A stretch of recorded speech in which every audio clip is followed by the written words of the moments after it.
That's a good crazy. Okay. So now let's move into the next segment, the weekly sabbatical. So now let's talk about you. Now we got this is where I get in a little bit into the mess. So we're gonna end it off with the generational curse stuff, some good ways about that. But so now you were a former stand-up comic and a reality television producer. So how have these unique experiences shaped your approach to therapy and mental health counseling? Great question. Great question. I believe that working in reality television attracts a certain type of person.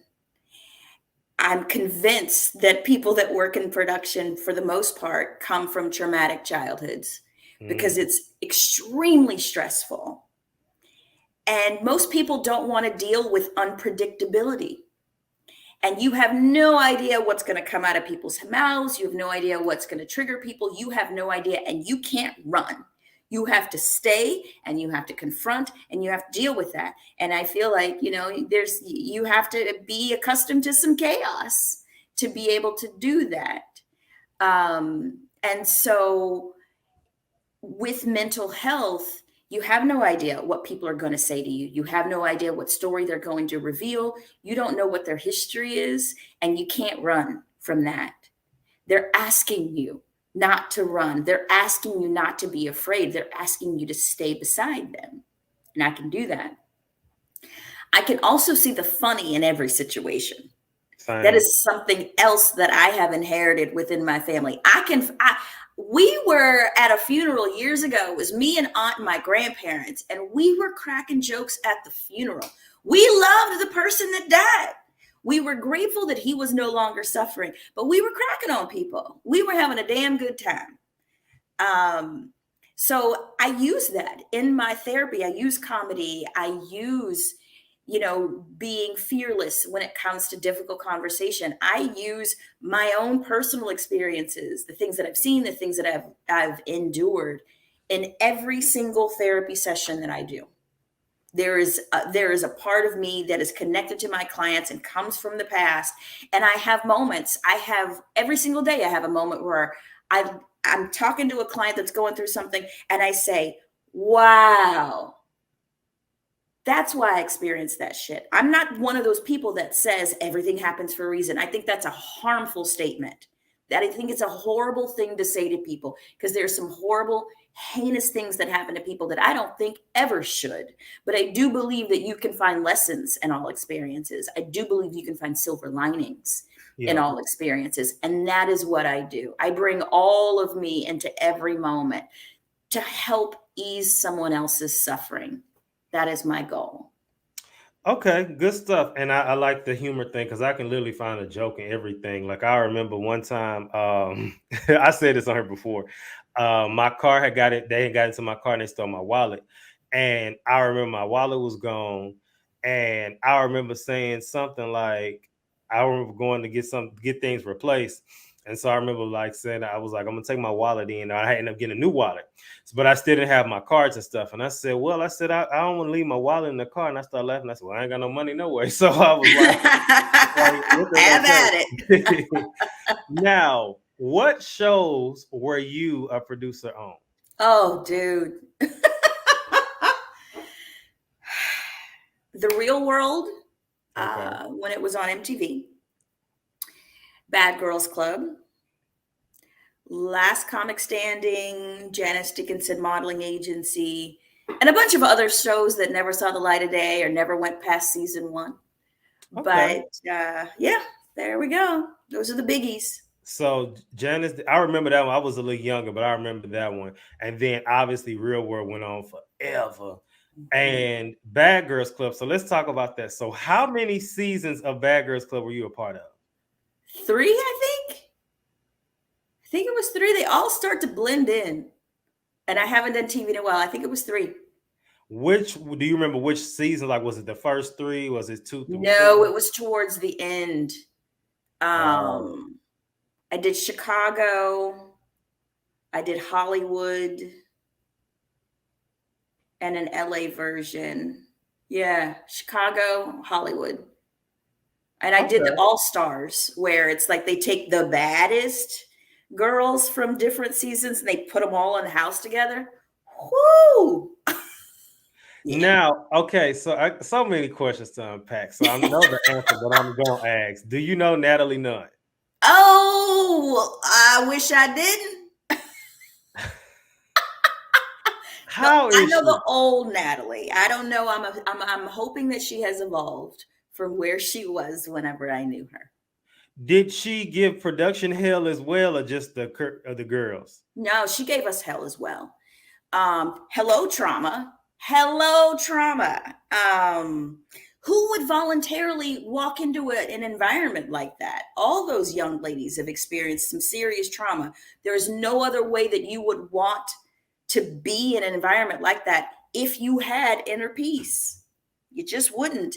And so, no, she was better towards the end. I did the All Stars with her. I didn't do her first season. I did where she came back as one of the All Stars, and that was annoying as fuck. And it's that there is that I want what I want, and I don't care how the ripple effect of this thing. I don't care how ridiculous the ask is. Janice Dickinson was like that, and that demanding, the lack of flexibility in that's trauma. You don't care. And I think it comes from when I was a child, I didn't have a voice. Nobody cared what was happening to me. Nobody cared what I was thinking or feeling. But now I'm an adult and I'm going to demand you give this to me right now. That's trauma. That's unhealed trauma right there. So, looking now where we are present day, Natalie Nunn is still running the streets. What is your take on baddies on Zeus? I don't Because even know what that is. What is that? it's basically Bad Girls Club again. And so what she'll do is, because she's like the producer of the show, she's like the one Ugh. that got it going. Uh-huh. Well, good And for her. Good yeah, for her. She's you're gonna doing make what some she money. knows. Good for her. And so she casts people. Basically, she'll try to have some of the older bad girls that come on the show, and some new people. You ever heard of Krishan Rock?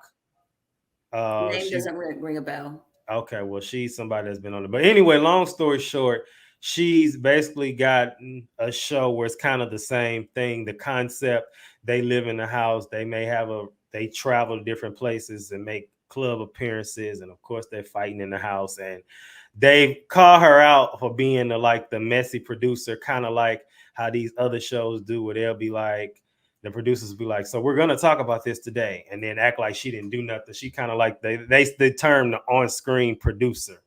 Um, I think that's an interesting term because it's like those people that they'll like stir stuff up, or she's been caught several times being like, say if me and you into it and we in the scene, she just told you something, and then there's a recording of her saying, well, she feels like you don't clean up. He feels like how they do, and then she'll know because these people have that trauma, they're gonna react.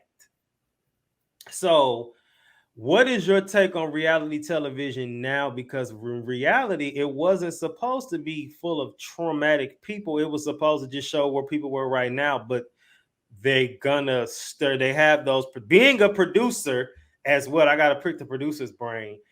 You might not have done it.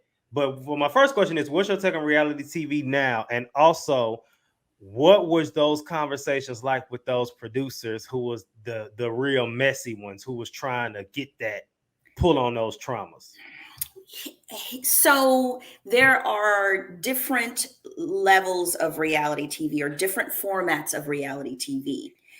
I worked on the documentary formats of reality TV, and believe it or not, Bad Girls Club was that. And Bad Girls Club came from the real world, which was documentary format. It's the same production company. The people that created the real world created Bad Girls Club. And the goal was, the original goal for the real world was, we want to put all of these strangers in a house and we want to see what conversation comes out of that and how people evolve based on spending time with people that don't look like them and don't sound like them and don't believe the same things. It was a very pure intention. Right. And you can tell by just looking at the people that they chose. Now they choose super sexy people because they want them to screw each other. They want them to make out. That was not the case back in the day. There wasn't, there maybe out of 7 people, one good looking person. Everybody else was just average. So those are the types of shows that I worked on, where there wasn't manipulation. It was, if you cast the show right, you don't need to produce anything. You don't need to manipulate anything. If you cast the show right, they're going to play off each other. There's nothing you need to do. So in Bad Girls Club in the real world, I didn't produce either one of those shows. I directed those shows. I just told the cameras where to go. Mm-hmm. Based on anticipating things popping off. That's how you direct those shows, where it's like, I know they got into it last night. They were at the club. They got into it last night. Let's throw the camera on them right now, because I know they're going to talk about it. And they may pop off again. I don't need to tell them to do anything. I just know human behavior. And so that's a really important distinction to make, is that these people are not being manipulated for the most part. They are being cast for who they are. And you just put a camera on them. Yeah, that's how it's supposed to be. Mm-hmm. I think I'm not a producer. Well, I am for my show, duh. But I think that I'm a great producer in my real life, because like I plan trips and I plan events, and I'm very big on people say, "Oh, invite this." Nah, that's not gonna be a good one because they're gonna be tripping. They're not gonna mesh well. That's producing, yes. I don't know. No, they can't go because they ain't gonna have no money. Or no, they fuck up the vibe. Right. We can come over. They can come over. Let's just keep it calm and cool. Or like, or if I feel like having a debate today, we're gonna bring this one over here because I know she's gonna find something to debate about. So I'm really big on that, and I see stuff people don't see. And so I think that that's good, because we've been talking about the whole episode about people who haven't felt heard and haven't felt seen. And so I think a lot of times when people feel like they know they've been seen, it makes them feel good. And unfortunately, I think that's what these producers play off of. Like, oh, we can tell you ain't never been heard before. We finna give you a platform and fill you up and make you think that you, and really, it's kind of like, what was that movie? It was a movie with Steve Carell and Octavia Spencer. And it was a group, this man brought together all these unique people, but they were weirdos. And then the joke of the movie, which they were saying in the movie, like, this is not a celebration. He's laughing at y'all. And that's unfortunately what I think reality TV has now become.